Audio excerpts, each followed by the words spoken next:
ఈరోజు 22 సంవత్సరాలు సేవ చేసిన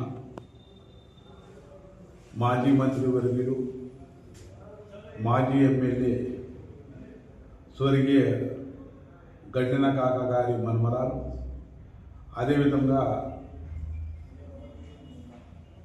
మాజీ ఎమ్మెల్యే గడ్డిగార విఠల్ రెడ్డి కూతురు ఈరోజు మరణించడం చాలా బాధాకరం.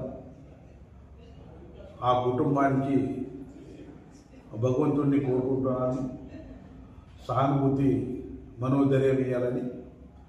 అదేవిధంగా రేపు జరగబోయే సర్పంచుల స్వాగతం ప్రోగ్రాం పోస్ట్పోన్ చేస్తూ తదుపరి ప్రోగ్రాం మరలా త్వరగానే ఏర్పాటు చేస్తాం. సార్